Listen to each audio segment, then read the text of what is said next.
Hey guys, hopefully you're having a good day so far. Thank you for tuning into my podcast, Stepping in Hearing about Advocacy and Empowerment for Teachers. Have you ever felt discouraged or want to better support your student in getting the services they need to be successful? Sometimes advocating for your students can be a lot of hard work, but know that in the future your students will thank you tremendously for helping them out. Just keep an eye out for someone who's struggling and find ways to support them and as they can become your best friend. So let's dive into this episode. Advocate for other students with disabilities, correct? Yeah. So how is that going so far? It's going pretty good.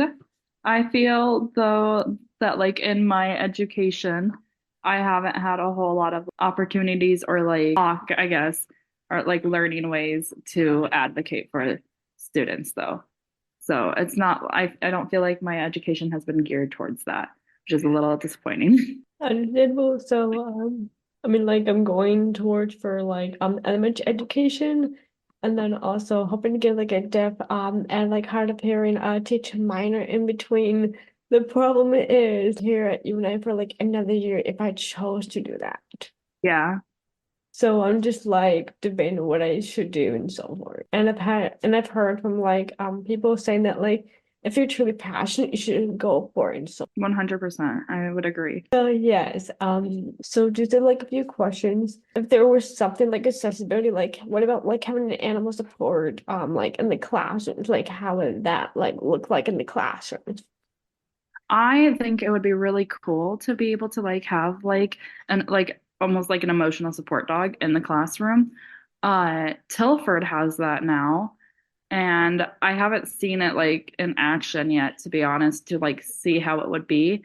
But in my head, it would just be like a dog hanging out in the classroom, and if a student is like overwhelmed or needs like a calm down break or something, then they would be able to like go over to the dog and like just have like a calming break with them kind of thing because dogs are just so wonderful. And I feel like that would help so much. It would help me in the classroom. Yes, I think one of like my family members they work at like National Playing Field, and like I think they have like an animal support for like counseling. So like if students are like needed to go to the animal for like comfort, because like animals do a lot of good things for us. Yeah. So kind of like understand that like, and that's something that could like potentially like happen like in the classrooms as well. Would there be like any like accessibility like request for that, or is that like more like a different kind of field? Yeah, I think that like Tilford has it kind of like a request for that in the idea of like it's like a building dog and it can like go around like if somebody is needing it or something. So like I like that idea. Like I think it would help out like any kind of student that needs it. So like I know of like people here at UNI also have emotional support animals. Like I Mhm. think a few weeks ago I was like I was like at like a club, and there was this student who had like a support dog with them. I'm like, oh, that's really nice. Like I never was exposed to that. Yeah. So like I just see it as a like really nice thing. Like it helps them to like stay supported, I guess. Hmm. And so do you like find most things like through Facebook, Instagram, TikTok? Yeah, I'm on a few like teacher pages on Facebook. We were like required to do that for one of my classes and I have a Twitter, but I don't do Twitter very much. So Facebook or I have been seeing a lot of things on like teacher TikTok stuff. So that's usually beneficial. I also I would say there are a few books that I've had to read. One book in particular is like I think it's called Black Ants and Buddhists or something. I don't know, but it was a very good book, and that's like one that I actually read for school, and it like talked about like in being inclusive and like making your lesson plans like more like hands-on and stuff. And I thought that was a really good one that like could reach out to a great variety of students and such. Like it's important to have like a community of support, but also like have a connection with their students. Mm-hmm. You don't have a connection with the students, it's like hard for your students to be able to like understand you. And like if you also don't take that like initiative on like the first like 2 weeks of school, just like building a community in your classroom, your students are more likely going to feel left out if that doesn't happen. So it's important to like introduce yourself as a teacher and then just kind of like build like a close-knit community. So that way, like if your student is going through like a tough time, they know that they have a teacher to rely on and know that like they have someone that they actually trust and Mm-hmm. they can communicate on whatever they need to and so forth. 100%. Yeah, building that community, I think, is just like what you need to do before you can even get that learning going in the classroom. You have to have that community and sense of belonging. I agree. And so like it's also having like that connection. And then like it's also like if you know what your students want, it's kind of like learning to be like their voice for them. Because if you don't have a communication or don't have that community with the student, it's gonna be very hard. And like sometimes like students may not even like the teacher in the first place. Mm-hmm. Yep. For me, like I know here, like I have a teacher that it's a little bit iffy, but we're kind of getting there. I have an exam on Friday next week. It's about Earth and space science, like it's like geology of the Earth and so forth, like plate tectonics, the rocks, floods, that sort, and stressed a lot in that class, but like the teacher basically said like not to like stress about it too much, that like she'll do whatever she can do to like help me out.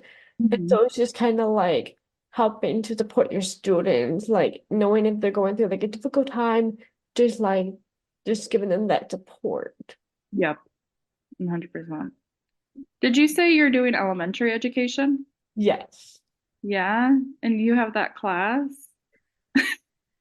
Like I have, are you minoring in anything? Are you, do you have a minor in something? So I might get a minor in teaching like deaf and hard of hearing students. Okay.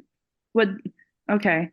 I feel like well, I don't have a class like that. And so I was curious if it would like be, if it's something for like something else completely. But, I mean, so for the course, credits or requirements that I have. So as mentioned, education, like I'll definitely like graduate in May of 2026. But like the minor that's added on, it's about like 33 credit hours. I have at least like 10 credit hours knocked off of that minor. okay. So like if I chose to go for like 20 hours, then that would add on to like another year. Okay. I get you. So yeah, like that's a little bit of like where I'm like hesitant on what I want to do. But like I still got some time. I don't have a lot of time, I understand, but I'll No, figure you out. still have, And so like I'm not really like much on like social media. Like I spend a lot of time on TikTok. So hmm maybe like if I like just get like my podcast out a little bit, like maybe like it might help like some teachers that are like looking in the accessibility field to like help them to like understand like hmm with the different accommodations and support systems that can be in place. And That'd be awesome. so like what have you found like to be challenging working with like students with disabilities perhaps? I would say the most challenging thing would probably be communication because some students are not able to communicate verbally, and that's really difficult. Um, and let's see, I'm trying to think back because last year I did work like this. Last year I was a sub in one of the rooms that is more geared towards disabilities. Usually I'm with behavior students, right? So it's like it's definitely a big jump from that to more disability wise. But I would definitely say communication and knowing, especially knowing what a student needs when they're not able to verbally communicate it. I think that's very difficult. And typically, when a student is not able to communicate, they have like tablet or core board that has like pictures with words on it, and they can like point to it to kind of say like more food or break or something like that. But some students are still unable to use that. And so it's kind of like a guess and check kind of thing. And then, but that's when you have to feel like get to know them like, oh, this is at this point, I can tell that he's getting worked up and he needs a break. Like, then we can take a break. Like, once you build that connection with them too. I mean, like, I know for me, like a little bit of like communication, but just like I'm just trying to like be more independent on my own, but like knowing what I need to succeed. Because Mhm. like as a student, that's deaf and like going through like the hearing well, like its own challenges. Like I've just like found it that like sometimes there have been things that happen out there and then there happens then that haven't been out there. And so like I've just kind of like been like exploring. Like Mhm. so for like I know you're like a note taker, like a fantastic note taker by the way. Thank you. Thank you. But like so like at college I use an app of which called otter.ai, which is like a transcribe website thing. So like I record my classes and so forth. And then after like I'm done with that class, like it like takes like all like the transcribes of the words that was said during that conversation. And then also has like a summary of what was like explained in that class. I also have like I also use like ASL interpreting services called Sunglasses for one of my classes. Like it's like I have like the 3 hour class. Yeah, like I know that like I like listen a lot and like sometimes like the listen fatigue can really take a toll on me. So I Mhm. know that like ASL like it's a way for me to be able to like still like know what's going on. And so like it's just kind of like understanding what works best and what doesn't work best for the student and like learning to be able to like accommodate to what they need. Yeah. And bringing that up too, that's like a lot of like good technology. And so I feel like if you're working in a school district that is really low income, stuff like that might not be available. And so then your resources are very limited. So, which makes it harder to provide the best for your student like that. And yeah, I guess like your previous para had troubles, like she had to like fight to get her computer. Like the school was just not like, you don't need it, you don't need it. But like when I got there, I'm like, this is necessary. Like you have to have this. Otherwise, your learning would be impaired even more because you can't like see the notes that I'm taking right away, kind of thing. Like so that in itself was crazy. And that's just a computer that the school already has access to. Like, so imagine like getting more technology to support a student would be a lot harder, I feel like, in low income schools. I mean, yeah, like I also had to like fight on like like the microphone system from like have this school buy the microphone system. Like I know I had like to go through like there's like several months where I had like fight for what I needed because like my FM system was very outdated because I had the one that had like a little like string of wire, but that wasn't always like the best thing because like sometimes like the microphone made like twist it upside down. And like I was also like losing more hearing as I was like getting older. So like it really wasn't helping me out as much. Yeah. So like I had to like fight on like like the FM system because like what I needed to be successful. Because like in the classes, I remember when I was in 8th grade, like my para was like, I'm not sure like this is gonna work like when you're in high school. Like she was like really thoughtful about everything. Like which I do appreciate her being very thoughtful and like kind of like telling me like this might be like it might be like more like good conversations when you're at the high school and what you have isn't going to work when you get to the high school and Hmm. like also you might need to like update your like technology uses and so like I also was wondering if that's because like financial reasons, like if the school was going to be willing to pay for it or not. Like Yeah. with the computers, like she was using like her personal laptop, which she didn't really need to, but the school wasn't going to like they Mhm. didn't make it such a big deal out of it until you fought for it. So Yeah. And so that's what we like are talking about right now, advocating, right? And that would be a huge thing. You have to advocate for that stuff because the school districts, they want the best for the student, but they're also like, is that really necessary kind of thing? It feels like. So it's like you have to prove, yes, it's necessary, and you have to put that effort into it so that you can get that outcome you want. they like advocating for like your students and what they need is incredibly important. And so that's why I feel like also like having like an IEP, like having an IEP or like just having some sort of like foundation of like notes of like what you need because like you've already been through the struggle and you also are trying to like advocate for like others that are going through the same thing.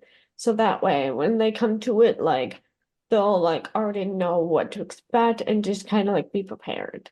Going off of the IEP talk, I don't know a whole lot about IEPs to be honest, and like the making of it, but I feel like it would be very important to be very specific in them because then that I'm pretty sure that's like now this is required for the student, and so the school has to follow it. And so if you're really specific, the school like legally has to follow all of that, so they have to accommodate you kind of thing. Like Yeah. so.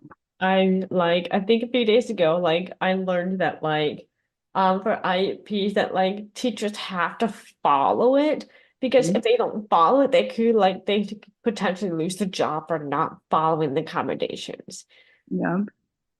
So which I found was like very like interesting. I'm like, oh yeah, like I already know that struggle. Like I've already been through it multiple times. So like I understand what to do. Like, and yes, like that is something that I would certainly do for my students. Like if they have accommodations, I would certainly like follow through with it because that's what helps them to be successful in and out of the classrooms. 100%. And that's our job to help them succeed. I am like, I've been thinking about it more though. And I like, I'm kind of intimidated by the idea of them and the idea of like, if you have multiple students in the classroom who have IEPs that have different accommodations, and like the work that you would have to go through to make sure that all of the accommodations are being met and like not to get the accommodations confused, like to be like, okay, she needs this, he needs this, like we have to do this for them kind of thing. And that's just like really intimidating, I feel like, and like to know, but like to be a good teacher you have to have that all in the back of your mind and like be constantly like, okay, I have a student who has to have this. How can I incorporate that into my lesson plan today? I mean, like, one of my teachers said that they had like a student teacher that had like a clipboard of like all the like accommodations. So that way, like, whenever like a principal that walked through like the classroom, they would already like have it like down and like know how to like incorporate like the accommodations into the lesson planning. So that could be like something that could be like helpful, like having like a clipboard or Hmm. That's smart. I'm doing my student teaching right now, and my teacher hasn't even like showed the students IEPs to me. So I'll be real. I don't know if there's any accommodations I'm supposed to be meeting. Uh, but I only have like one more week left of that. So we'll see how that goes. But that is something I'm going to keep in mind for my next placement. And like this placement, I don't know if I've mentioned to you. So I'm at Prairie Creek and I am doing sixth grade math. So I have like 100 and some students because it's almost like middle school where you would see all of the different kids and stuff. So, but then I'll be back at Shellsburg for my second placement in fifth grade classroom with, 20 kids. So then that will be easier to like, okay, what needs do these students have? And like look at the accommodations if there's any students that have IEPs and stuff. So that's something I'll keep in mind for the next one, and especially with having it on clipboard and making sure I'm meeting those needs. Thank you. Everybody has different ways of how to like meet their students, accommodations, and like what works best for you. Like, and so just kind of like listening to like the students. What are your like favorite podcasts and why? Like, if you listen to any podcast. I don't listen to podcasts because I don't really like podcasts in a sense. I'm horrible. I I think it would be fun if like if I had a longer commute to listen to them in the car, but a lot of times I'm just like, okay, music. But otherwise I don't like listen to stuff at home. Like I'm either like reading or just like hanging out with my friends. I mean, yes, like I don't listen to podcasts that much, and I'm like trying to like get like learn to like start a podcast. Like this is what this class is about, start a podcast. Uh-huh. And so like it's just like one of the questions I have to ask, like, what are your favorite podcasts if you do listen to any? But like since you don't listen to a podcast, like what would you listen to? Um, like what kind, like if I were to listen to podcasts, what kind? Is Yeah. that what? Okay. So actually, now that I'm thinking about it, for one of my classes, we were supposed to like find podcasts that we liked. So now I'm gonna go to my podcast thingy-majig and see if I have any on here that I think I would probably be listening to more podcasts about um including other students, creating like that warm and welcoming environment and how to help uh with like IEPs and like making sure to meet everybody's needs kind of thing because I think that's like probably the most important part about teaching over like or like classroom management I think would be one but like I'm I feel like I'm more concerned about like meeting the needs in that aspect of making my students feel comfortable and making them be like and helping them reach their full potential kind of thing. So like if I like brought on students with like different disabilities and just like kind of like speaking about the disability and like listen to like how you can like better to accommodate them in the classroom. That'd be something that be interested in. Yeah. But I'll keep that in mind. Yes, I was gonna like interview like another like pre-service teacher and like just kind of like talk about like the podcast as well and like see what they would like also like want to see like in the future for like in the classes. Hmm. Because like my professor that's in charge of this class, she's like, that'd be really exciting, like if you could be the voice for the students and know what they need. Yeah. And so like what would you so I'm guessing you would wish that more podcasts would cover like accessibilities and needs of like meeting the students' accommodations and making sure that they're not being left out, being Hmm. more inclusive and like keeping in mind of their needs. Yeah, 100%. Now that I'm thinking about it, I really like the idea of like being able to like search specific things too. Like, so like once I get my own classroom, say I have a student who I'm really bad at like coming up with examples, but I have a student with a specific need. Like I can like go like find a podcast over something very similar to it and how they support their students with it. And so then I can like incorporate those ideas into my classroom. So I'd like to the idea of like searching for like specific things too, which would be harder because you know, like you want to like kind of have things over general larger populations so that it can help more people. But like I like the idea of specific things too. I mean, like, I know someone, they're kind of like actually my boyfriend. Oh, what? Yes, a lot of this happened over last summer. So you know how I was at Quinlan College last year? So I was like working in the dish room. My boyfriend, he's autistic. So like I'm just kind of like learning how to like best meet his needs in the relationship and like just understand where he's coming from. We're like very like polar opposites, really that like understand like have like setting boundaries for one another. I Yeah. feel that's like another part of like accommodating students, like know how far the boundaries are because like if you don't know what the boundaries are you could potentially like overstimulate or just like overwhelm them. Yes, 100%. And see, I feel like a situation like that is very eye-opening too. And it's like, oh wow, yeah, like I need to, like this is something I'm gonna have to think about, like in my personal life and then in my professional life. That's really cool. So yeah, Congrats. like I was like thinking like, oh, how can I help to like meet the person that has like autism? Like how can I like best meet their needs as well? Mhm. But I think like maybe like sensory toys might be like helpful in that aspect. So it's just like trying to like accommodate like every student. And like Yep. class management, like you had like said earlier, like I was wondering like maybe like having like a room like having like a space in the room set up like for like any student that needs to go to that like station so they're not like overwhelmed and just kind of like being inclusive and inviting. Yes, 100%. I think that also like I'm very like wanting something like that too. And but then I like start thinking about how like I don't want students to like misuse it or like abuse it kind of thing. And so I think it's really important when you are like setting up your classroom to also go over expectations with that and like teach the students that different students have different needs. And I think it was like equity versus equality kind of thing.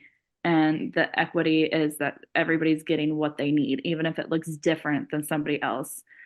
Like which would be the equality, like everybody gets the same thing, but you might not need that.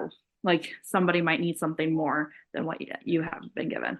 So just like teaching that equity part and making sure that they know, hey, this student has a wobble stool today because they need it. You don't particularly need it, you're not going to have it. Like we only have so many kind of things. Like, I just get really nervous like, oh, one kid has a wobble stool and everybody's going to want a wobble stool or something. Like they have flexible seating. I want flexible seating kind of thing. But you have to teach, not like people have different needs and we're going to meet the needs of everybody here kind of thing. I mean, like, I remember when I was in high school that like I was like confused as to why like I was getting like much of like the like accommodation that I needed. I turned to teachers that like were like increase the like equal the playing field because like for me like I don't have like the immediate hearing that everybody has. And Mhm. so like having like assistive technology, having like note taking services, like that helps to equal the playing field because like everybody has like instant access to that and I don't. Yep, 100%.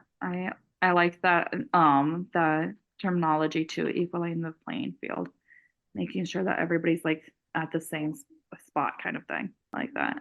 And you need different support to get to that spot, and that's okay. We're just here to provide that support kind of thing. So I mean yeah, like it worked out in the end because like That's perfect. Thank you so much for letting me chit chat with you about this stuff. That was fun. hey guys, thank you for tuning to today's episode of W Inherent Note, Advocacy and Empowerment for Teachers.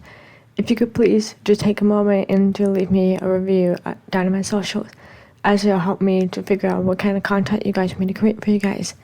Thank you and have a wonderful day. And remember, we can all be the voice.